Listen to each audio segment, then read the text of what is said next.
welcome back to our channel. This video is about three of my most favorite poems ever. All three of these poems are in the world's 50 greatest poems, but I knew these three poems long back. So yeah, without any delay, let's get into the poems. It's the first, the third poem on the list. Third place is If by Rudyard Kipling. Just read it once and explain about it. If you can keep your head when all about you are losing theirs and blaming it on you. If you can trust yourself when all men doubt you, but make allowance for their doubting too. So these first four lines means the first two lines just means when everybody's blaming things on you. If you can stay stable and not, like say no, that's wrong, you're blah blah blah, etc. And the next two lines say that when you can trust yourself without being insecure, and when you can also give them the benefit of doubt. If you can wait and not be tired by waiting, or being lied about, don't deal in lies. You can wait, patience, lie, you should not lie, truth, things like that.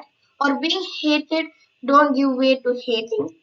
And yet don't look too good, not talk too wise.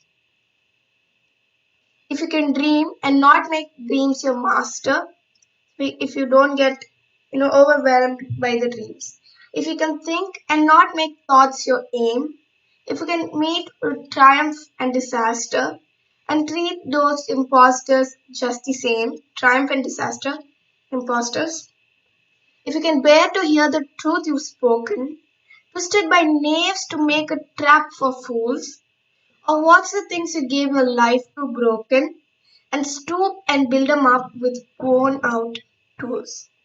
So the rhyme scheme of this poem is A B A B. So the first sentence rhymes with the third sentence, the second sentence rhymes with the fourth sentence, on and on. So it's like that.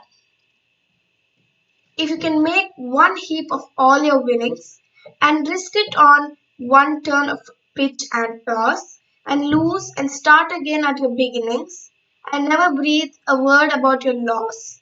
If you can force your heart and nerve and sinew to serve your turn long after they're gone, and so hold on when there's nothing in you except the will which says to them, hold on. If you can talk with crowds and keep your virtue, or walk with kings nor lose the common touch, if neither foes nor loving friends can hurt you, if all men count with you but none too much, if you can fill the forgiving minute with 60 seconds worth of distance run, yours is the earth and everything that's it, and which is more, you will be a man, my son. It's a great poem of how you should be, how you should give space for the benefit of doubt, how you should trust yourself, and how you should not talk lies, how you should not you know things like that etc etc. It's all there. So please do read this poem. It's a really beautiful written poem. It has great rhyming. It has a great rhyming scheme. So yeah. So number two on the list, the second on the list, is The Day is Done by Henry Wadsworth Longfellow. So this is again a great poem. It has some great rhyming words and its vocabulary is really nice in this poem. So let's just get into it. The day is done and the darkness falls from the wings of night as a feather is wafted downward from an eagle in his flight. So the rhyme scheme is A B C B. A B C B. So the first line and the second line doesn't rhyme. Only the second and the first and third lines doesn't rhyme. Only the second and the fourth lines rhyme. Sometimes it does rhyme, but in the first paragraph it doesn't rhyme. Like darkness downward doesn't rhyme. But over here it does rhyme. So let's just Yeah, the rhyme scheme is A B C B. I see the lights of the village gleam through the rain and the mist, and a feeling of sadness comes over me that my soul cannot resist. So this is about night. The day is over finally at last, and the feelings that go into you and what you do and things like that. So he sees the light of the village through the rain and the mist, and he feels sad instantly. So it's just this whole poem is about imagery. It makes us imagine things. So when I see the lights of the village gleam through the rain and the mist. I see some kind of huts. You know, that's how I imagine it. I see some kind of huts. It's also dark. It's all dark everywhere, and I see it's all raining in front of me. It's a bit blurry, and there are these faint lamp shades, lamp things. Is the only thing you can see. So that's what he has used great imagery in this poem, which helps us really to imagine the way he felt while writing this poem. A feeling of sadness and longing that is not akin to pain and resembles sorrow only as the mist resembles the rain. So he's what he's describing the feeling that he gets when he's seeing all those villages in the rain and etc. Come read to me some poem, some simple and heartfelt lay that shall soothe this restless feeling and banish the thoughts of day. So he's also saying over here that the feeling is restless. And he's saying, come read to me some poem. Not from the grand old masters, not from the bards sublime, whose distant footsteps echo through the corridors of time. For like strains of martial music, their mighty thoughts suggest life's endless toil and endeavor, and tonight I long for rest. Read from some humbler poet. So he's saying these grand old poets, please do not read some poems from these grand old masters.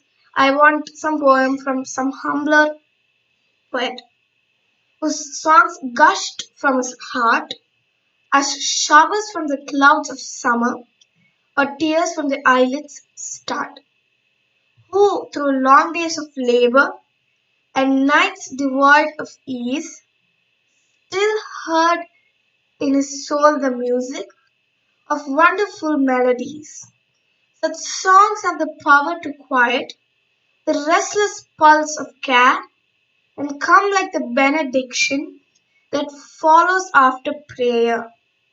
Then read the treasured volume, the poem of thy choice, and lend to the rhyme of the poet the beauty of thy voice. And the night shall be filled with music, and the cares that infest the day shall fold their tents like the Arabs, and as silently steal away. This poem is about how the night falls, then he sees the village, then the feeling that comes over him, and then about some poems he reads in the night and how that feels throughout the night. So my most favorite poem is Palanquin Bearers by Sarojini Naidu. So it's short, it's sweet, and it's great. Lightly, oh lightly we bear her along. She sways like a flower in the wind of her song. She skims like a bird on the foam of a stream. She flows like a laugh from the lips of her dream. Gaily, oh gaily we glide and we sing. We bear her along like a pearl on a string.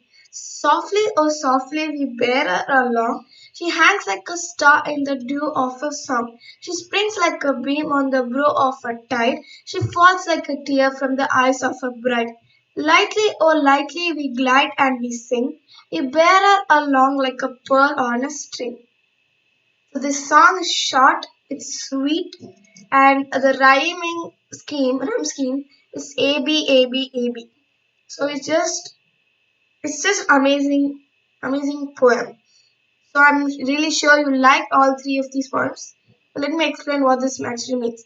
So in ancient times in India, the bride used to be carried on a palanquin to a new home, and this song exactly says what the bearers thinks, like the bearers people who lift the palanquin and her thinks when they are taking her to her new home. So the she here is the bride. Lightly, oh lightly we bear her along. She sways like a flower in the wind of a song. This is just a great poem, and I just love this poem. So I'm really sure you also liked all three of these poems. So if you like this video, like, share, and subscribe. And a new video will be on Monday, Wednesday, and the weekend, Saturday. Wait, what? No, sorry. New videos will be on Wednesday, that's for sure. And one more video on Friday and one video on Monday. I think so. Yeah, Monday, Wednesday, Friday, new videos. Wait and watch. And yeah, please do like, share, and subscribe. And bye bye.